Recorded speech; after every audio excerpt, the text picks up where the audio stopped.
ஓம் சாந்தி. எல்லாருக்கும் வணக்கம். நம்ம டாபிக் இன்னைக்கு ருத்ர ஞான யாகம். இந்த பெயர் ருத்ர ஞான யாகம் நீங்க நிறைய வாட்டி கேட்டிருப்பீங்க. இது என்ன, எப்படி, எதற்காக இருக்குன்னு கொஞ்சம் ஆழமா இந்த கிளாஸ்ல நம்ம பார்ப்போம். முதல் நான் என்ன சொல்லணும்னா, சிவ பாபாவோட பெயர் இன்னும் ஒரு பெயர் என்னது? ருத்ரா. சிவ பாபாவோட இன்னும் ஒரு பெயர் ருத்ரா. ருத்ரான்னா யாரு பழைய உலகத்தை அழ வைக்கிறாங்க, அவங்க பேரு ருத்ரா. யார் பழைய உலகம், கலியுகம், பழைய உலகத்தை அழ வைக்கிறாங்க, பஸ்மமாக்கிறாங்க, அவங்க பெயர்தான் ருத்ரா. ஆகவே சிவபாபாவோட பெயர் ஒன்று சிவபாபா, இன்னொன்று ருத்ர பாபா. ஏன் ருத்ர பாபா? பழைய உலகத்தை அவர் அப்படியே அழிச்சிடுறாரு. ருத்ரா. இன்றைக்கு நம்ம பார்க்கிற பொழுது ருத்ர ஞான யாகம். பொதுவாக யாகம்னு சொன்னால் மனிதர்கள் தான் இந்த யாகத்தை அவங்க தொடங்குவாங்க. ஒரு கஷ்டமோ ஒரு பந்தமோ இருந்தால் இந்த யாகம் மூலமா அந்த கஷ்டம் அந்த பந்தம் போய்விடும்னு யாகம் அவங்க தொடங்குறாங்க. ஆனா இங்க எந்த ஒரு மனிதன் கிடையாது, பகவானே அந்த யாகத்தை பாபா தொடக்கிறாரு, ஆரம்பிக்கிறாரு. மனிதன் இந்த யாகத்தை யாருமே இந்த ருத்ர ஞான யாகத்தை தொடக்கவில்லை, ஆரம்பிக்கல. பகவானே ஆரம்பிக்கிறாரு. இது ஒண்ணு. இரண்டாவது, வெளியில யாகம்னு சொன்னால் அது ஒரு வாரத்துக்கு இல்லாட்டி ஒரு கொஞ்ச நாளைக்கு இருக்கும். இந்த யாகம் 100 வருடமா நீண்டுகிட்டே போகும். 100 வருடம். அந்த யாகத்துல அக்னி அவங்க யூஸ் பண்ணுவாங்க, நெருப்பு ஏத்துவாங்க, அக்னின்னு சொல்லுவாங்க, அக்னி தேவதான்னு சொல்லுவாங்க. அங்க அந்த அக்னியில அவங்க சில பொருள்கள் எல்லாம் அந்த யாகத்துல அவங்க ஸ்வாகான் பண்ணிடுவாங்க. ஆனா இந்த யாகத்துல அக்னின்னு சொன்னாவே நினைவு யாத்திரை. அக்னின்னா என்னது? நினைவு செய்யறது. அக்னி. ஆழமா நம்ம பாபாவை நினைத்தால், ஆழமா ருத்ரா பாபாவை நினைத்தால், சந்தோஷமா ரொம்ப ஃபுல் கான்சென்ட்ரேஷனோட பாபாவை நினைத்தால் அதுதான் அக்னி. இந்த அக்னி மூலமா நம்ம பாவம் எல்லாம் தீர்ந்து போயிடும்னு நம்ம நம்புறோம். இதுவும் உண்மைதான். ஆகவே கடவுள்தான் இந்த யாகத்தை ஆரம்பித்தாரு. 100 வருடம் இந்த யாகம் போய்கிட்டே இருக்கும், தொடர்ந்து 100 வருடம். இப்போ 90 வருடம் ஆச்சு, இன்னும் 10 வருஷம் இருக்கு. இப்ப நம்ம என்ன செய்யணும்? இந்த யாகத்துல நம்ம எப்படி படிக்கணும், எப்படி நமக்கு நிறைய ஒரு நன்மை கிடைக்கும், இதுக்கு நம்ம என்ன மாதிரி நினைக்கணும், என்ன மாதிரி முயற்சி செய்யணும், எப்படி செய்யணும்னு கொஞ்சம் ஆழமா பார்க்கலாம். முதல் நம்ம அக்னின்னு சொன்னா, இந்த அக்னி எது நம்ம அக்னி நமக்கு தேவை, எது நம்ம எரிக்கணும்? பழைய உடம்பு, பழைய சம்ஸ்காரங்கள், பழைய சம்பந்தங்கள், பழைய உலகம், பழைய மாதிரி நினைக்கிறது, பழைய மாதிரி வாழ்க்கைய நடத்துறது, இதெல்லாம் பழசு. ருத்ரா என்ன செய்யறாரு? பழசெல்லாம் அவரு அழ வைக்கிறாரு. அழறதுன்னா என்ன? போய்விடும், அது இருக்காது, அது பஸ்மமாயிடும். ஆகவே இந்த அக்னி நம்ம ஸ்ட்ராங்கா ஆழமா பாபாவை நம்ம நினைத்தால் அதுதான் அக்னி, அதுதான் நினைவு, நினைவோட சக்தி, நினைவு யாத்திரையோட சக்தி. இந்த சக்தி நமக்கு வேணும். ஆகவே நம்ம யோகம் செய்யற பொழுது கொஞ்ச நேரம் அமைதியா இருந்து பாபாவை நினைத்து அந்த ஆழமான ஒரு அன்பு நினைவிலேயே கொஞ்சம் இருக்க பார்க்கணும். உடனே பேசக்கூடாது. நீங்களும் ஆத்ம உணர்வுல வரணும். அந்த மகா ஜோதி முன்னுக்கு நீங்க இருக்கீங்கன்னு அந்த ஒரு காட்சியும் உங்களுக்கு தெரியணும். அந்த காட்சி மூலமா நீங்கள் புள்ளி வடிவம் நீங்க உட்கார்ந்துருக்கீங்க. அவர்கிட்ட இருந்த அந்த ஒளிகள் எல்லாம் உங்க மேல வர்றது, அதை நீங்க எடுத்துக்கிறீங்க, அமைதியா இருக்கீங்கன்னு சொல்றது தான் நினைவு யாத்திரை. வேற எந்த ஒரு எண்ணமும் வேண்டாம். உடம்பு எண்ணங்கள் வேண்டாம், புலங்களோட எண்ணங்கள் வேண்டாம், உங்க பணிய பத்தி நினைக்கிறது வேண்டாம். நீங்க பாபா முன்னுக்கு இருக்கிற பொழுது பாபாவோட கிரணங்கள், பாபாவோட பிரகாசம், பாபாவோட ஒளிகள் அப்படியே நீங்களே அந்த முன்னுக்கு நீங்க இருந்தால் அந்த பிரகாசம் உங்களை தூய்மையாக்குறது, சக்தி வாய்ந்த ஆத்மாவை ஆக்குறது, அமைதியா ஆக்குறது, சந்தோஷமா ஆக்குறது, நிறைய பொக்கிஷம் உங்களுக்கு கிடைக்கும். ஆகவே அமைதியா இருக்கிறது தான் நினைவு யாத்திரை. இதுல நம்ம என்ன செய்யணும்? இந்த யாத்திரையில நமக்கு தெரியாத விஷயங்கள் நிறைய நமக்கு தெரியாது. நம்ம உடம்புன்னு நினைத்தோம், அதுவும் சரியில்லை. நமக்கு எதெல்லாம் சரியில்லை, என்னென்ன தெரியாதோ அதெல்லாம் நம்ம யாகத்துல நம்ம கொடுத்துடுறோம். இந்த யாகத்துல நம்ம கொடுத்துறோம். வேண்டாம், நான் உடம்பு கிடையாது, நான் ஆத்மா. என்னோட நிரந்தர தந்தை ஒரு சிவ பரமாத்மா. எனக்கு ஒரு ஆன்மீக தந்தையும் இருக்காரு, பிரம்ம பாபா. உடம்பு தந்தையும் இருக்காரு, உடம்பு தந்தை. இந்த மாதிரி நம்ம புது மாதிரி நம்ம நினைக்கணும். இதுக்கு முந்தி நமக்கு ஒரு தந்தை தான் இருந்தாரு, கடவுளை பகவான் ஈஸ்வரான்னு சொல்லிக்கிட்டே இருந்தோம். இப்போ அந்த பகவானை பாபா, அப்பா, தந்தையே நம்ம கிட்ட வர்றோம். நம்ம குழந்தைங்களாம் மாறி அவர்கிட்ட அவருடைய கிரணங்களை நம்ம எடுத்துக்கிறது தான் நினைவு யாத்திரை. அந்த நினைவு யாத்திரையில நம்ம விகாரங்கள் எல்லாம் வேண்டாம்னு சுவாகா பண்ணிடுறோம். அதே மாதிரி பாபாவை நினைக்கிற பொழுது நம்ம தூய்மையா மாறுவோம், சக்தி நமக்கு கிடைக்கும், ஞானம் கொஞ்சம் நல்லா புரியும். என்ன மாதிரி மாற்றம் வாழ்க்கையில கொஞ்சம் கொஞ்சமா கொண்டு வரணும், எப்படி அந்த மாற்றம் யாருக்கும் தொல்லை கொடுக்காம, யாருக்கும் கஷ்டம் கொடுக்காம, நானே ஒரு நல்ல மாற்றம் எனக்குள்ளே கொண்டு மற்றவங்களுக்கு நான் அந்த உற்சாகம் ஊட்டுனா ரொம்ப நல்லது. ஆனா முதல் நானே முயற்சி செய்யணும். இதுக்குதான் இந்த ருத்ர ஞான யாகம் ரொம்ப ரொம்ப தேவைப்படுறது. நம்ம ஒரு மாற்றம் நமக்குள்ள வரணும்னா என்ன தேவைப்படுறது? ருத்ர பகவான் தேவை. ஏன்? அவர்தான் நமக்கு சொல்லி தர்றாரு. பழசெல்லாம் எரிச்சிடுங்க, பழசெல்லாம் வீசிடுங்க, பழசெல்லாம் நமக்கு வேண்டான்னு சொல்றாரு. ஞானம் தேவை. ஆகவே இந்த ஞானம் என்ன சொல்றது? பழைய மாதிரி இருக்கிறதுனால நம்ம எவ்வளவு துக்கம், எவ்வளவு கஷ்டம், எவ்வளவு முயற்சி செய்தோம். கொஞ்ச நேரம்தான் அமைதியா இருக்கு, கொஞ்ச நேரம்தான் சந்தோஷமா இருக்கு, நீண்ட காலம் நம்ம கஷ்டப்படுறோம். ஆகவே பாபா சொல்றாரு, ருத்ர பாபா சொல்றாரு, இன்னுமே அந்த மாதிரி கஷ்டம் வேண்டாம், நீங்க என்கிட்ட வாங்க, என்கிட்ட எல்லா மாதிரி பொக்கிஷங்கள் இருக்குன்னு. இன்றையோட முரளியில என்ன சொன்னாரு? நான் ஒரு கடை வச்சிருக்கேன், என் கடையில பல மாதிரி பொருள்கள் இருக்கு, உங்களுக்கு என்ன வேணுமோ எடுத்துக்கங்க. நீங்களும் அந்த கடைய நீங்க அதுல இருந்து வியாபாரம் செய்யணும்னு சொல்றாரு. பாபாக்கு கடை இருக்கா? வியாபாரம் செய்யறாரா? ஆமா, யாகம்னு சொல்லலாம், கடைன்னு சொல்லலாம். அந்த கடையில என்னதான் நம்ம விற்கிறோம்?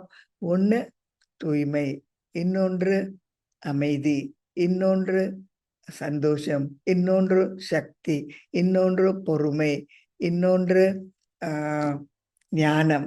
இந்த மாதிரி நிறைய நம்ம பொருள்களை நம்ம விற்கிறோம், மற்றவங்களுக்கு விற்கிறோம், நம்மளும் படிக்கிறோம். புது கடை. இந்த மாதிரி கடை யாருக்கும் இல்லை, யாருக்கும் திறக்க முடியாது. பகவான் தான் இந்த மாதிரி ஒரு கடையை திறப்பாரு. இன்றையோட முரளியில அவர் சொன்னாரு, நான் இந்த கடை நான் திறப்பேன், இந்த மாதிரி கடை எந்த மனிதன் மூலமாவும் திறக்கவே முடியாதுன்னு சொல்றாரு. இந்த கடையில நம்ம வந்தா நம்ம கூட படிக்கலாம், வர்றவங்களுக்கும் நம்ம பரிமாறலாம். நல்ல அமுத ஒரு கடை பியூட்டிஃபுல்லா பாபா உண்டாக்குறாரு. ஆகவே இந்த யாகம்னு சொல்ற பொழுது நம்ம என்ன மனதுல கொண்டு வரணும்? ஒண்ணு எப்படி பகவான் பழைய உலகத்தை, பழைய மாதிரி மனிதர்களை, பழைய மாதிரி ஞானத்தை, பழைய மாதிரி நினைவு சக்தி மூலமா, பக்தி மூலமா எப்படி அவங்க இந்த வாழ்க்கையை நடத்துறாங்க, அதெல்லாம் அடியோட பூரா மாத்தணும்.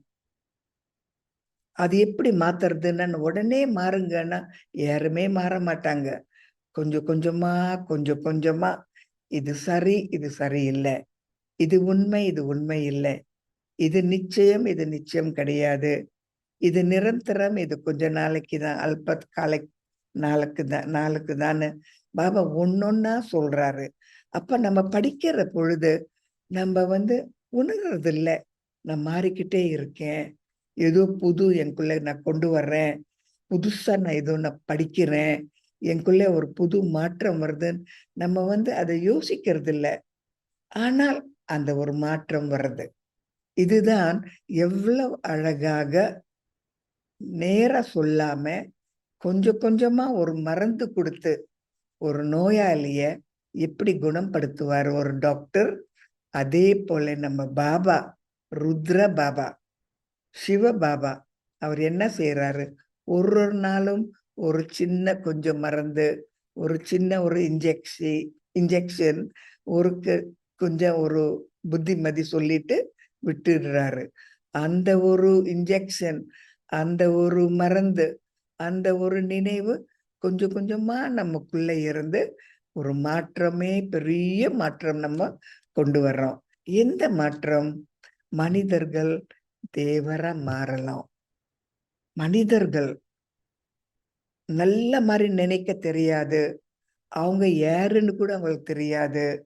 என்ன மாதிரி இந்த மாதிரி புனர் ஜென்மம், அதாவது இத்தனை ஜென்மங்கள் எடுக்கிறாங்க, எங்க இருந்து வந்தாங்க, எப்படி வந்தாங்க, எப்படி மாறினாங்க, எப்படி பயணம் செய்தாங்க, என்ன மாதிரி இந்த மாதிரி ஜென்மங்கள் எல்லாம் எடுத்து இந்த ஒரு ஸ்திதிக்கு வந்தாங்கன்னு யாருக்குமே தெரியாது. அதெல்லாம் நம்ம கதை நமக்கே பாபா சொல்றாரு. இந்த யாகத்துல நம்ம கதை சொல்றாரு. ஏன் சொல்றாரு? இந்த மாதிரி சொன்னால்தான் நமக்கு அந்த உற்சாகம் வரும். ஓ, நான் ஆதி காலத்துல, அந்த காலத்துல நான் எப்பேற்பட்ட ஒரு அழகான தேவரா இருந்தேன், எப்பேற்பட்ட ஒரு நல்ல மனிதனா இருந்தேன், எப்பேற்பட்ட உலகத்துல இருந்தேன், எவ்வளவு நல்ல குணங்கள் எல்லாம் இருந்தது, எவ்வளவு நல்ல மனிதனா இருந்தேன், என்ன பூஜிக்கிற ஒரு நிலையில நான் இருந்தேன். நான் ஆனா இப்ப நான் என்ன செய்யறேன்? பூஜிக்கிறேன், பூஜாரிய மாறிட்டேன், எனக்குள்ள ஒண்ணுமே இல்லை. ஆனா இதெல்லாம் கொஞ்ச நாளைக்கு தான். இனிமே நானே என்னை பத்தி நினைக்க போறேன்.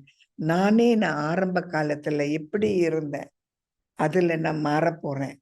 நானே அந்த மாதிரி மாற போறேன்னு அந்த ஆர்வம், உற்சாகம் நம்ம கதை மூலமா நமக்கே பாபா, ருத்ர பாபா ஊட்டுறாரு. இந்த ஞானத்துல நம்ம அக்னின்னு அந்த நெருப்பு நமக்கு தேவையில்லை, மந்திரம் சொல்லறது தேவையில்லை. ஒரு சில பிராமணர்கள் அந்த பூஜாரிங்களை கூப்பிட்டு செய்யறது தேவையில்லை. சாதாரண மனிதர்கள், பாவம் செய்த மனிதர்கள், ஒண்ணு தெரியாத இருக்கிற மனிதர்கள், ஏழைங்களா இருக்கிற மனிதர்கள், ஒண்ணுமே எங்கே போறதுன்னு தெரியாம கதி இல்லாம இருக்கிற மனிதர்கள் எல்லாம் கூப்பிட்டு, நீங்க வாங்க, நான் உங்களுக்கு சொல்லி தர்றேன், கேளுங்க, அமைதியா இருங்க, நான் உங்களுக்கு உதவி செய்யதான் வந்தேன், பெரிய ஒரு கடை நான் திறந்திருக்கேன், பெரிய ஒரு யாகத்தை நான் தொடங்கி இருக்கேன், நீங்க எல்லாம் வாங்க, படிங்க, வாங்குங்க, எடுங்க, முயற்சி பண்ணுங்க. நான் இருக்கேன், முடியாதுன்னு நினைக்காதீங்க. காரணம், நீங்க அதுதான் ஆரம்ப காலத்துல, ஆரம்ப காலகட்டத்துல நீங்க அப்படிதான் இருந்தீங்க. அப்படி மறுபடியும் வர அது கஷ்டமா? இல்லாட்டி நீங்க போலி வேஷம் போடுறது கஷ்டமா? நினைத்து பாருங்கள். எது உங்களுக்கு வேணும்? அதுல நீங்க சந்தோஷமா இருந்தீங்க, ஆரோக்கியமா இருந்தீங்க. இங்க எப்படி இருக்கீங்க? பாருங்க உங்க நிலைய. பாருங்க நீங்க எவ்வளோ கஷ்டத்துல இருக்கீங்க. பாரத்துல நீங்க இருக்கீங்க. பாருங்க. அந்த பாபா அந்த ஒரு வித்தியாசம் காட்டுறாரு. அங்கே, இங்கே. ஆரம்பம், கடைசி. முதல், கடைசி. தேவர்கள், மனிதர்கள். என்னது சுத்தமா, பரிசுத்தமா இருக்கிறவங்க. ரொம்ப அசுத்தமா மாறுற மனிதர்கள். இந்த மாரி வித்தியாசம் காட்டி, காட்டி பாபா நமக்கு கொஞ்சம் கொஞ்சமா இன்ஜெக்ஷனும் குடுத்து, மருந்தும் குடுத்து, புத்திமதியும் சொல்லி, அன்பும் செலுத்து, கொஞ்சம் கொஞ்சமா ஒரு தந்தை எவ்வளவு அவரோட குழந்தைகள் மேல அன்பா இருப்பாரு, பொறுமையா இருப்பாரு. படிக்காம இருந்தாலும் அந்த நம்பிக்கை வச்சிருந்து தொடர்ந்து சொல்லி தருவாரு. அந்த குழந்தை போனாலும், ஓடி போனாலும், வா வான்னு கூப்பிட்டுட்டு உட்கார வச்சு இன்னும் சொல்லி தர்றாரு. இந்த மாரி ஒரு தந்தை உலகத்துல யாருமே இருக்க முடியாது. அதுவும் எத்தன நாள் பொறுமை? 100 வருடம். நம்ம பிராமண இந்த பிகேல 10 வருஷமா இருக்கலாம். ஆனா 100 வருடமா, இப்போ 90 வருடமா பாபா அந்த அமைதியோடையே, அந்த அன்போடையே, அந்த பொறுமையோடையே, அந்த ஒரு சக்தி மூலமாவே எல்லாருக்கும் அவர் ஒரு மாற்றத்தை ஊட்டுறாரு. கஷ்டமில்லாம. ம். கஷ்டமில்லாம ஊட்டுறாரு. நம்ம உணர்றதில்ல. நான் மாறிட்டேன். இப்ப வேற மாரி எனக்கு இருக்கு. அந்த மாரி நான் நினைக்கல. இப்போ எனக்கு தைரியம் இருக்கு. முந்தி நான் பயப்படுவேன். அப்பதான் நம்ம உணர்றோம். ஏதோ ஒரு கொஞ்சம் மாற்றம் நமக்குள்ள வந்திருக்குன்னு. ஆகவே இந்த ருத்ர ஞான யாகம் கடவுளே தொடங்கி, கடவுளே மனிதர்களா, தேவர்களா மாத்தி, கடவுளே நரகத்தை சொர்க்கமா மாத்தி, கடவுளை எந்த ஒரு கேட்காம மாத்துறாரு நம்ம சிவ பாபா. நம்ம ருத்ர ஞான யாகத்தை பத்தி பேசுறோம். பொதுவாக நம்ம சென்டருக்கு வந்தா, இந்த யாகத்துல நம்ம வந்தால், மாயான ஒரு புது உருவம், மாயா புது உருவம், ஒரு ஒரு புது தடங்கள் வர்றோம். பாபா அடிக்கடியும் அந்த முரளியில சொல்லிக்கிட்டே இருக்காரு. மாயா வரும், கவனமா இருங்க. மாயா உங்களை ஏமாத்தும், கவனமா இருங்கன்னு சொல்றாரு. மாயா வந்தால் ரொம்ப ரொம்ப நல்லது. இன்னொரு வாட்டி சொல்றேன். உங்க வாழ்க்கையில மாயா வந்தால் ரொம்ப ரொம்ப நல்லது. காரணம், ஏதோ நமக்குள்ள தவறா இருக்கு. நம்ம அது உணரல, தெரிஞ்சு கொள்ளல. மாயா நமக்கு அந்த தொல்லை கொடுத்து, அந்த உண்மையை நம்ம பழகுற பொழுது மாயா தன்னாகவே ஓடிடும். நம்ம படிக்காம இருந்தால் மாயா வராது. தூய்மையா இருந்தால் மாயா வரத்துக்கு தேவையில்லை. ஆனா நமக்குள்ள ஏதாவது ஒரு தவறு, ஏதாவது ஒரு தெரியாத விஷயம் நமக்குள்ள இருந்தா மாயா நிச்சயமா வர்றோம். நமக்கு அந்த ஒரு பாடத்தை சொல்லித்தர. ஆகவே இந்த சென்டர் எல்லாம் முன்னேறிக்கிட்டே இருக்கோ, அதுல எப்பவுமே மாயா இருக்கணும். மாயா இருந்தால் ஒரு முன்னேற்றம் வருது. ஏதோ புதுசு படிக்கிறாங்க, மாயாவோட சண்டை போட பழகுறாங்க, இன்னும் உயிரோட இருக்காங்க, முடியாதுன்னு ஓடல, சக்தி அவங்களுக்கு கிடைக்கிறது, அவங்களுக்கு ஒரு தைரியமும் இருக்கு. மாயா இருக்கிறது ரொம்ப நல்லது. மாயா நமக்கு சொல்லி தர்றது எங்கே நம்ம தவறு விட்டுட்டோம்னு. ஆகவே மாயா இருந்தால் நல்லது, சென்டர்ல மாயா இருந்தால் நல்லது. இப்படிதான் நம்ம கொஞ்சம் கொஞ்சமா உள்ளேயே நம்ம பழகுறோம். ஓ, இது மாயா, இதை பத்தி நான் கவலைப்பட வேண்டாம், எனக்கு அது இல்லை, எனக்கு அது தொல்லை கொடுக்கறது இல்லை, மாயாவை நான் கவனிக்க தேவையில்லை, எனக்கு தெரியும். அப்ப மாயா வராது. ஆகவே பரிசுத்தமா இருக்கிறவங்க கிட்ட மாயா வராது. ஒன்னும் தெரியாம படிக்காம இருக்கவங்க அவங்க கிட்டயும் மாயா வராது. யார் படிக்கிறாங்க, முன்னேறுறாங்க, இன்னும் அவங்களுக்கு சரியா விஷயங்கள் புரியலன்னு மாயா வரும். ஆகவே மாயா வந்தால் ரொம்ப நல்லது. அந்த போர்ல, அந்த சண்டையில நீங்க ஏதோ ஒண்ணு உணர்வீங்க. இப்படி இருந்தா நல்லது, சண்டை போடாம கப்சிப்பன்னு இருந்தா நல்லது, மாயா போயிடும். நான் நினைக்கிறத நான் நினைச்சுக்கிட்டே இருந்த மாயா போயிடும். நான் ஒரு பயத்துல வந்தா, ஒரு குழப்பத்துல வந்தா மாயா இன்னும் எனக்கு பெரிய போர் கொண்டு வர்றோம். நீங்களே உணர்ந்து உங்க மனதை எப்படி நீங்க நல்லபடியாக திருப்புவீங்க. இந்த மாயா நமக்கு சொல்லி தர்றது. மாயா ஒண்ணும் கிடையாது. நான் தான் சக்தி வாழ்ந்த ஒரு ஆத்மா. எனக்கே எல்லா மாதிரி பொக்கிஷங்கள் இருக்கு. மாயா நான் பயப்படவே மாட்டேன்னு நீங்களே உணரணும். மாயா பெருசு கிடையாது. அதை நான் அதை பார்த்து நான் பயப்பட மாட்டேன்னு. ஆகவே யார் யாரெல்லாம் பாபா பக்கம் இருக்காங்களோ, ருத்ர பாபா கிட்ட இருக்காங்களோ, அவங்களுக்கு மாயா வந்தாலும் பயப்பட மாட்டாங்க, முன்னேறுவாங்க. மாயா வர்றது ரொம்ப நல்லது. ஒண்ணு, இதுதான் முதல் கருத்து.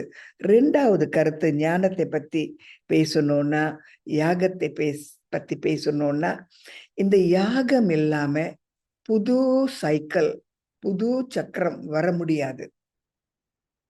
இந்த புது சக்கரம் வரணும்னா நிச்சயமா இந்த ஒரு யாகம் தேவை. இந்த யாகம் மூலமா நம்ம மாற்றம் கொண்டு வந்த உடனேதான் அந்த புது உலகம் வர்றோம். நமக்குள்ள மாற்றம் கொண்டு வரணும், புது உலகமும் வர்றோம். ஆகவே நம்ம ஒண்ணு ரொம்ப ஆழமா நினைத்தால் ஒரு சந்தோஷமான ஒரு விஷயம். இப்போ சத்தியுகம்னு சொல்றோம், தங்க யுகம்னு சொல்றோம். ஏன் அதுக்கு நம்ம தங்க யுகம்னு நமக்கு அது பேரு வச்சோம்? அங்கே இருக்கிற மனிதர்கள் தங்கங்களா, தங்கம் போல இருந்தாங்க, தேவர்களா இருந்தாங்க. தங்க யுகம். பிறகு இந்த வெள்ளி யுகம் கொஞ்சம் இறங்கிட்டாங்க. பிறகு துவாபர யுகத்துல குழப்பத்துல வந்துட்டாங்க. எது உண்மைன்னு தெரியாது, கடவுளை தேடிக்கிட்டே வந்தாங்க. பிறகு நிறைய தவறுகள் செய்தாங்க. துவாபர யுகம். கலியுகத்துல ஒண்ணுமே தெரியாது, இருளையே எல்லா காரியத்தையும் செய்துகிட்டே இருக்காங்க. அவங்களுக்குள்ள பூரா இருள் தான் இருக்கு. இதெல்லாம் மனிதர்கள் மாறுற பொழுது அந்த யுகத்துக்கு நம்ம பேரு வைக்கிறோம்.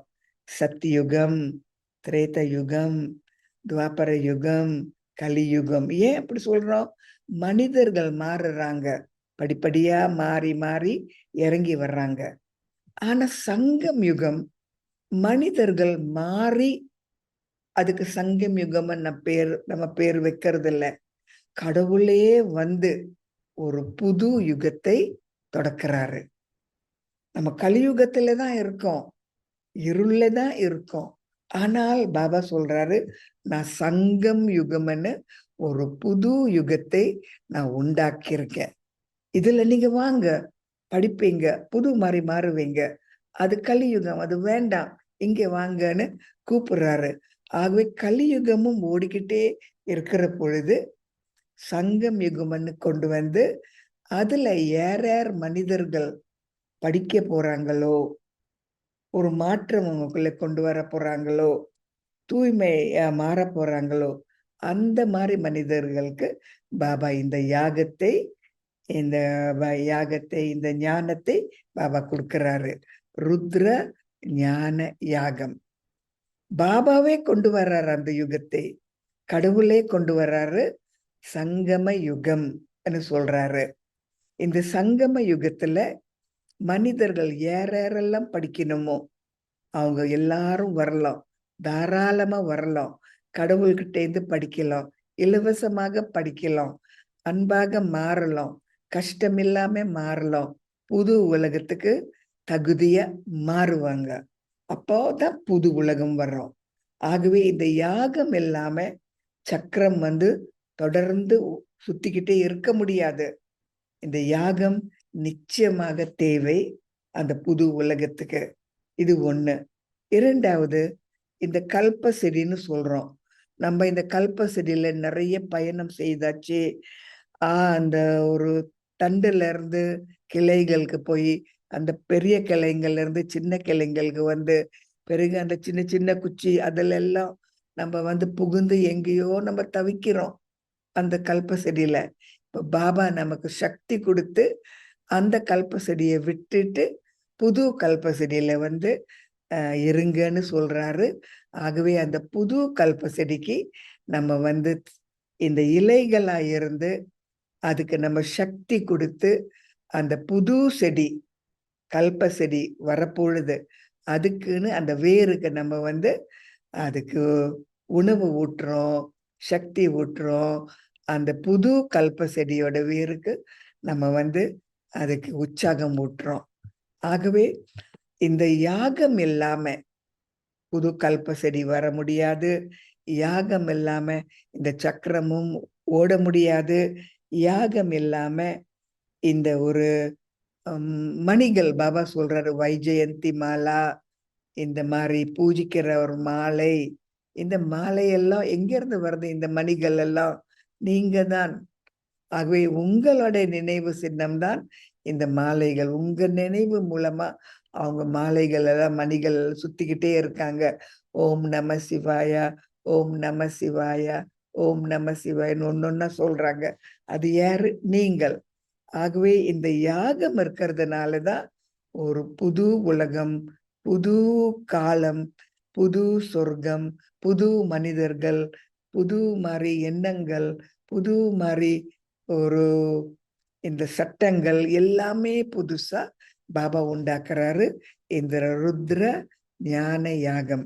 இதுக்குதான் பாபா அந்த முரளில சொன்னாரு, இந்த யாகத்துக்கு நீங்க எவ்வளவு அன்பு செலுத்தணும், எவ்வளவு அது மதிப்பு கொடுக்கணும், எவ்வளவு நீங்க படிக்கணும், எவ்வளவு அதை பாதுகாக்கணும், எவ்வளவு நீங்க மற்றவங்களுக்கு ஆர்வம் ஊட்டணும் சொல்றாரு. நினைவிற்கா? அந்த முரளிலேயே பாபா சொன்னாரு, இது கடவுள் வந்து உண்டாக்குன ஒரு ருத்ர ஞான யாகம். இதுக்கு நீங்க எவ்வளவு மதிப்பு அதுக்கு நீங்க தரணும்.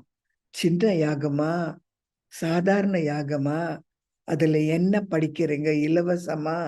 இப்ப பாபா சொல்றாரு, இந்த போரெல்லாம் உங்களுக்குள்ளேதான். வெளிப்புறத்துல எந்த போரும் கிடையாது. உங்களுக்குள்ளேயே போர் நடக்கிறது.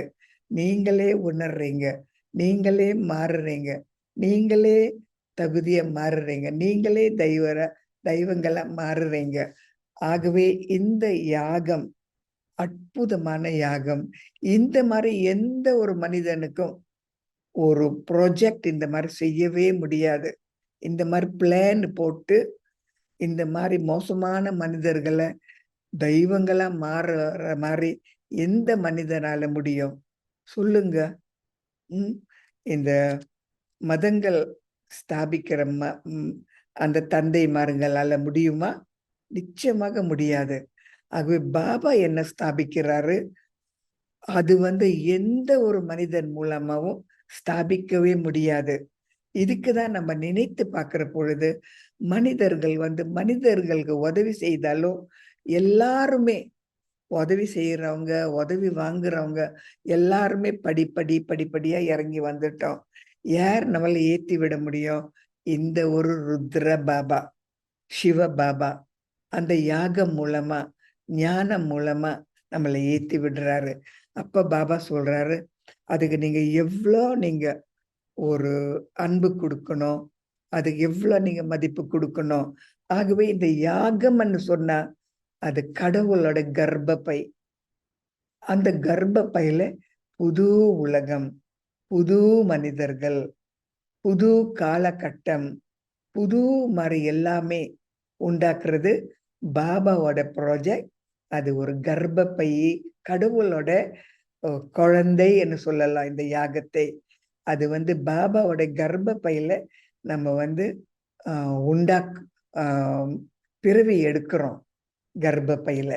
ஆகவே இந்த யாகம் வந்து இறைவனோட கர்ப்ப பையன்னு சொல்ல முடியும். ஆகவே இந்த மூலமா நம்ம புது உலகத்துக்கு மாற முடியும். இப்போ டைரக்டா மாறணும்னா முடியாது.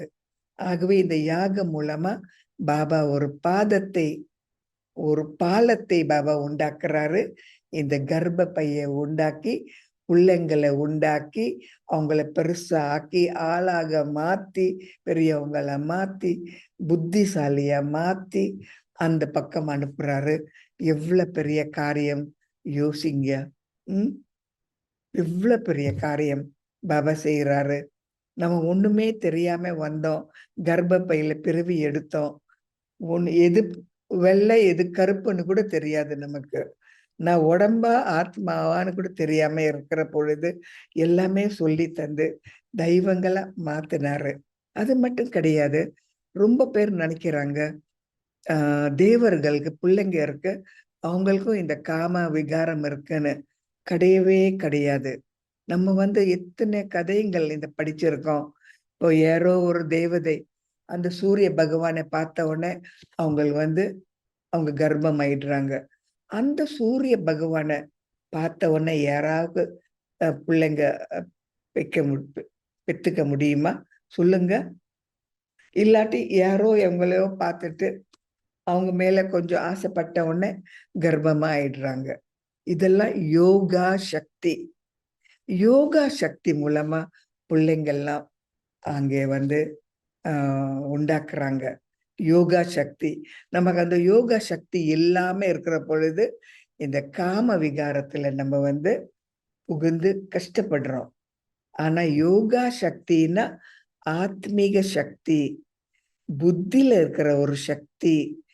அந்த புத்தி அந்த உடம்பு மூலம் இருக்கிற ஒரு சக்தி மூலமா, நினைவு மூலமா பிள்ளைங்கள் எல்லாம் உண்டாக்க முடியும். எனக்கு ஒரு குழந்தை வேணும், ஆண் பிள்ளை. இன்னும் ஒரு குழந்தை வேணும், பெண் குழந்தை. நினைத்தாவே அந்த கணவரோட அவரும் அதை நினைக்கிறாரு, மனைவியும் அதை நினைக்கிறாங்க. 2 பேரோட எண்ணங்கள் ஒன்னா சேர்ந்தால் அந்த மனைவிக்கு அந்த பிள்ளைங்கள் பிறவி எடுப்பாங்க. இங்க திருமணம், கல்யாணம், கர்ப்பம் ஆறது, 9 மாசம் டாக்டருக்கு போய் இதெல்லாம் அங்கெல்லாம் அப்படியெல்லாம் கஷ்டமே இல்லை. பாபா சொல்றாரு, ஸ்வர்க்கத்துல ஒரு சொட்டு ரத்தம் சொட்டாதுன்னு சொல்றாரு. ஒரு சொட்டு ரத்தம் கூட அங்க சொட்டாது. ஸ்வர்க்கம். இப்ப பிள்ளைங்க பறக்கிறதும் சந்தோஷம், அவங்க உண்டாக்குறதும் சந்தோஷம், தூய்மை, தெய்வீக ஒரு சக்தி, ஆத்மீக சக்தி, தேவர்களோட சக்தி. அந்த மாதிரி பிள்ளைங்களை அங்க அந்த பிள்ளைங்க பிறவி எடுப்பாங்க. அதே போல அவங்க இறந்து போனாலும் யாரும் அழமாட்டாங்க. அந்த மாதிரி யாராவது தேவர்கள் உடம்பு விட்டு போனால் பாபா சொல்றாரு, சந்தோஷமா அவங்க ஒரு கொண்டாடுவாங்கன்னு சொல்றாரு. எப்படிங்க யாராவது உடம்பு விட்டுட்டு போனா சந்தோஷமா கொண்டாடுறாங்க? ஏன் என்றால் ஆத்மான்னு உணர்ந்த உடனே பழைய உடம்புல இருந்து ஒரு புது உடம்பு கிடைக்கும்னா சந்தோஷமா இல்லையா? யோசிச்சு பாருங்க. பழைய உடம்புல இருந்து புது உடம்பு கிடைக்கணும்னா சந்தோஷம். பிறகு பழைய மாதிரி இருக்கிறதுல புது மாதிரி நம்ம வர்றது சந்தோஷம். பழைய குடும்பத்துல போன கல்பத்தில் இல்ல போன பிரிவுல இந்த குடும்பத்துல இருந்தோம், அடுத்த பிரிவுல இந்த குடும்பத்துல நம்ம பிரிவு எடுக்க போறோம். சந்தோஷம், சகோதரத்துவம், எல்லாரும் ஒண்ணு. இந்த குடும்பத்துல இருந்து இங்க பிறவி எடுக்கலாம், இவங்க இருக்கிறவங்க அந்த குடும்பத்துக்கு போகலாம். அந்த மாதிரி நம்ம ஆத்மா போற வழிய பார்க்கிற பொழுது சகோதரத்துவம், ஒற்றுமை, அன்பு, ஒன்னா இருக்கிறது, இதெல்லாம் இந்த யாகம் மூலமா நமக்கு உணர்றது. ஆத்ம உணர்வுல இருந்தா எல்லாரும் நமக்கு தேவை. ஏனென்றால் அந்த ஆத்மா வேற எங்கே போய் ஒரு பிறவி எடுக்கும்? அவங்களும் நமக்கு குடும்பம்தான். ஆகவே பிறவி எடுக்கிறதும் தூய்மை, வேற குடும்பத்துக்கு போறதும் சந்தோஷம். இறந்து போனால் மியூசிக் எல்லாம் விளையாடுவாங்க, நல்லா கொண்டாடுவாங்கன்னு பாபா சொல்றாரு. ஆனா நரக்கத்துல யாராவது இறந்து போனால் எங்கே போச்சுன்னு தெரியாது, எங்கே போச்சுன்னு தெரியாது, எப்படி போச்சுன்னு தெரியாது, என்ன ஆறுதுன்னு தெரியாது. நிறைய கஷ்டப்படுறாங்க, நிறைய அழறாங்க, நிறைய செலவு பண்றாங்க. எல்லாம் தேவையே கிடையாது. இப்ப பாபா நமக்கு எப்படி பணத்தை சிக்கனமாக்குறது, மனதை சிக்கனமாக்குறது, எண்ணங்களை சிக்கனமாக்குறது, எப்படி உடம்பை சுத்தமா பரிசுத்தமாக்குறது, ஆத்மா எப்படி பரிசுத்தமாக்குறது, எப்படி ஆத்மாக்கு சக்தி கொடுக்கறது, ஊட்டுறதுன்னு எல்லாமே இந்த ருத்ர ஞான யாகத்துல பாபா சொல்லி தர்றாரு. அற்புதம் தானே. அற்புதம். நம்ம பழைய மாதிரி நினைக்கிறதுல ஒண்ணுமே இல்லை. அது மட்டும் கிடையாது. நம்ம ஆத்மான்னு நம்ம உணர்ந்தால், நீங்களே யோசிச்சு பாருங்க. நான் ஆத்மா, இந்த உடம்பு நான் கிடையாதுன்னா, இந்த உடம்பும் இந்த உடம்புல இருக்கிற புலங்கள் நான் தவறாக நான் பாவிப்பேனா? இப்ப யாரையாவது நான் தவறா பார்ப்பேனா? நிச்சயமா கிடையாது. யாரையாவது பார்த்துட்டு ஒரு தவறான எண்ணம் நான் வச்சிருப்பேனா? நிச்சயமா கிடையாது.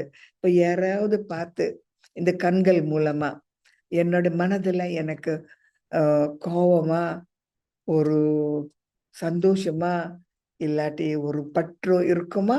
இல்லவே இல்லை. ஆகவே கபடம் இல்லாம நினைப்பாங்க, கபடம் இல்லாம பழகுவாங்க. நல்ல அழகான உடம்பும் இருக்கும். அங்க புலங்களும் எந்த ஒரு குறும்பு செய்யாது, குழப்படி செய்யாது. புலங்களும் அன்பா, சந்தோஷமா, அமைதியா இருக்கும். ஆத்மாவே அந்த உடம்பை ஆட்டம். ஆத்மா நல்ல நினைவு இருந்தால், ஆத்மால ஞானம் இருந்தால், ஆத்மால சக்தி இருந்தால், ஆத்மா தெய்வீகமா மாறினால் அந்த உடம்பு ஜொலிக்கும். கண்கள் ஜொலிக்கும்.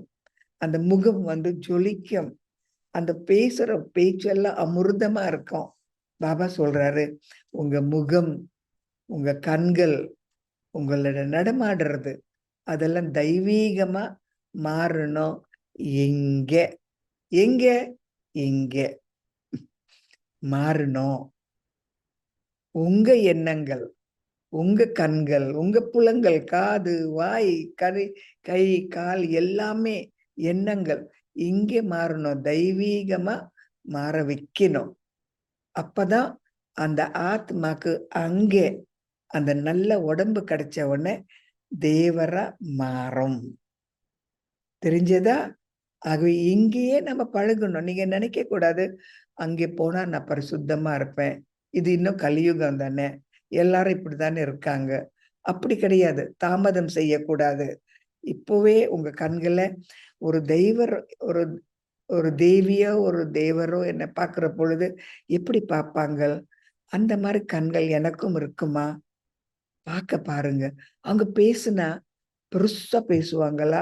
கொஞ்சமா சின்னதா பேசுவாங்களா? அவங்க முகம் எப்படி இருக்கும்? ஜொலிக்குமா? இல்லாட்டி கோவமா இருக்குமா? அவங்க செயல்கள் அமைதியா இருக்குமா? இல்லாட்டி ரொம்ப தடபுடலா செய்றாங்களா? இந்த மாதிரி எல்லாம் நீங்க நினைத்து, அதே மாதிரி நீங்க இருக்க பாருங்க. அப்போ இந்த மனிதனை பார்க்கிற பொழுதும் ஆத்மா, ஆத்மா, ஆத்மான்னு பாருங்கள். இப்போ இந்த யாகம் மூலமா தான் இந்த மாற்றம் எல்லாம் கொண்டு வர்றது. யாரு கொண்டு வர்றாங்க? ருத்ர பாபா. பழைய உலகமே அழும். இவர் வந்தால் அது போகணும், அது பஸ்மம் ஆயிடணும். பஸ்மம்னா என்ன? சாம்பல். சாம்பல் தெரியும் தானே எப்படி இருக்கும்னு? ஏதாவது நம்ம எரிச்சால் அது சாம்பலா மாறிவிடும். இப்போ ஒரு புஸ்தகத்தை நான் எரிக்கிறேன், இல்லாட்டி ஒரு பொருளை நான் எரிக்கிறேன், அது என்ன ஆகும்? சாம்பலா மாறிவிடும். இந்த சாம்பல் மறுபடியும் புஸ்தகமா மாறணும்னா முடியுமா? முடியாது. அந்த சாம்பல் மறுபடியும் ஒரு பொருளா மாறணும்னா முடியுமா? முடியாது. ஆகவே இந்த மாற்றம் நிரந்தர மாற்றம். புது கல்பத்துக்கு, புது கல்ப செடிக்கு, புது சக்கரத்துக்கு, புது யுகத்துக்கு, புது சொர்க்கத்துக்கு இந்த யாகம் நம்மளை அங்கே கொண்டு போய் விடுறது. ஆகவே நான் படிக்கிற பொழுது ஆத்மா இந்த புலங்களை நான் தான் கண்ட்ரோல் பண்ணணும். ஒரு ஒரு தவறான எண்ணம் உங்களுக்கு வந்ததுன்னு வச்சுக்கலாம். நான் யாரையோ பார்த்துட்டு அவங்க மேல எனக்கு ஒரு பற்று இருக்கு. அவங்கள பார்த்துட்டு நான் ஒரு பற்று வச்சிருக்கேன். நல்லா இருக்காங்க, நல்லா அவங்க பணக்காரங்க, ஏதோ ஒண்ணு நினைத்து பற்று வச்சிருக்கேன். அது தவறு. ஆத்மாவ பார்க்காம அவங்களோட வெளிப்புறத்துல இருக்கிறத நான் பார்த்துட்டு நான் மயங்கிடுறேன். இது சரியா? பாபா சொல்றாரு, குணத்தை பாருங்க, ஆத்மா பாருங்க. அது நல்ல ஆத்மாவா இல்லையான்னு. அப்ப நம்ம ஆத்மா பார்க்கிற பொழுது இந்த புலங்கள் குழப்படி செய்யாது. ஆத்ம நினைவுல இருந்தா தெய்வீக குணங்கள் தான் இருக்கும். ஆத்ம உணர்வுல இருந்தால்தான் நம்ம எந்த ஒரு சிக்கல்ல போய் மாட்டிக்க மாட்டோம். ஆத்ம உணர்வுல இருந்தால்தான் மாயா வேகமா வர்றோம். அப்ப நீங்க நினைக்கலாம், இங்க வந்துதான் எனக்கு எல்லா கஷ்டமும் வருது. அதுக்கு முந்தைய எனக்கு கஷ்டமே இல்லை. இது என்ன மாதிரி கடவுள், என்ன மாதிரி யாகம்னு நம்ம சொல்றோம். ஆனால் இந்த மாயா வர்றதுனால, ராவணன் வர்றதுனாலதான் நம்மளை நல்லபடியாக மாத்த ஒரு சந்தர்ப்பம் நமக்கு கிடைக்கிறது. ஆகவே நீங்க நினைக்க கூடாது, எனக்கு மாயா வேண்டாம், ராவண வேண்டாம், அப்படி கிடையாது. அது வருது, எனக்கு என்னமோ சொல்லறது. எதை நான் திருத்தணும், எதை படிக்கணும், எதை மாத்தணும், அது நீங்க படிச்சா அந்த மாயா ராவணா ஓடிடும். தேவர்களுக்கு மாயா இருக்கா? தேவர்களுக்கு ராவணன் இருக்கா? கிடையாது. இந்த அசுர மனிதர்களுக்கு தான் ராவணன் நிறைய மாதிரி வருவாரு. இந்த மாயாவும் நிறைய எண்ணற்ற உருவத்துல வர்றோம். ஆகவே நம்ம எவ்வளவு அசுர குணங்கள் நம்ம வச்சிருக்கோமோ அவ்வளவு நமக்கு மாற கஷ்டம். ஆனா அதை பத்தி நீங்க நினைக்காதீங்க. பாபா வந்திருக்காரு, கை கொடுத்திருக்காரு, வழி காட்டுறாரு, அன்பு வச்சிருக்காரு, பொறுமையா இருக்காரு, அமைதியா இருக்காரு.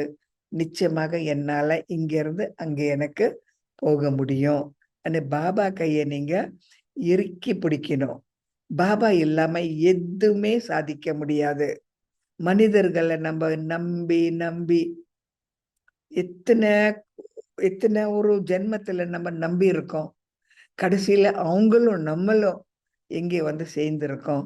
இப்ப பாருங்க, உலகம் எவ்வளவு ஒரு சண்டையில இருக்கு, எவ்வளவு ஒரு போர்ல இருக்கு. எப்ப வேணாலும் இந்த 3வது உலக போர் நடக்கும். அந்த மாதிரி ஒரு நிலையில் நம்ம சேர்ந்திருக்கோம். பாபா எங்கே கொண்டு போறாரு? அமைதியான உலகம், சொர்க்கம், தேவர்கள் இருக்கிற தகுதியா இருக்கிற ஒரு குடும்பத்துக்கு கொண்டு வர்றாரு. அதுல நீங்கள், நான், நம்ம எல்லாரும் அங்க போய் சேரணும். கொஞ்சம் முயற்சி செய்யுங்க. அகநோக்கத்துல, வெளிப்புறத்துல இல்ல, கொஞ்சம் பாபாவை ரசிங்க. உண்மையா ரசிக்கணும். பாபா இல்லாம எதுவுமே நடக்க முடியாது. பாபா கைப்பிடிச்சால்தான் எனக்கு அந்த பக்கம் சேர முடியும். பாபா தான் அற்புதம், அழகு, உண்மையான என்னோட நாயகன், தந்தை, குரு, சத்குரு எல்லாமேன்னு பாபா பாபா பாபான்னு அந்த ஒரு நினைவிலேயே நீங்க கடைசி காலகட்டத்துல கடைசி மூச்சு விடுற பொழுது அந்த ஒரு பாபா தவிர உங்க எண்ணங்கள் எந்த மனிதர்கள் கிட்டையும் போகவே கூடாது. அந்த நிலைமைக்கு இப்போ வர்ற பாபா பாபா பாபான்னு சொல்லிக்கிட்டே இருங்க. அந்த பாபா தான் ருத்ர பாபா. இந்த ஞானம் மூலமா, இந்த யாகம் மூலமா நமக்கு சொல்லி தர்றாரு. ருத்ர ஞான யாகத்துல சொல்லி தர்றாரு. என்ன மாதிரி நினைக்கணும் இப்போ, கடைசியில, அதுக்கப்புறம் இப்படி நினைப்போம். எல்லாமே முழு கதை சொல்லி தந்துட்டாரு. இந்த மாதிரி ஒரு அழகான பாபா நம்மளை ஏசுறாரா? கிடையாது. அடிக்கிறாரா? கிடையாது. தண்டனை கொடுக்கிறாரா? கிடையாது. நமக்கு தண்டனை கிடைச்சா அது நம்ம கர்மம். கர்மம் தண்டனை வாங்குறது. பாபா தண்டனை கொடுக்க மாட்டாரு.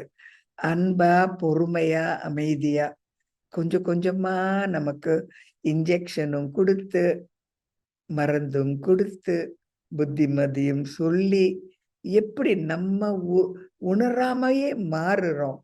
இதுதான் அற்புதம். இதுதான் என்ன சொல்றது, மாயா ஜாலம்னு சொல்றோம், மேஜிக்னு சொல்றோம். இந்த ஜாலத்துல நம்ம மாறுறோம். ஆகவே இந்த பாபாவை நீங்க என்ன சொல்லணும்? நன்றி, நன்றி, நன்றி. எனக்கு ரொம்ப சந்தோஷம்.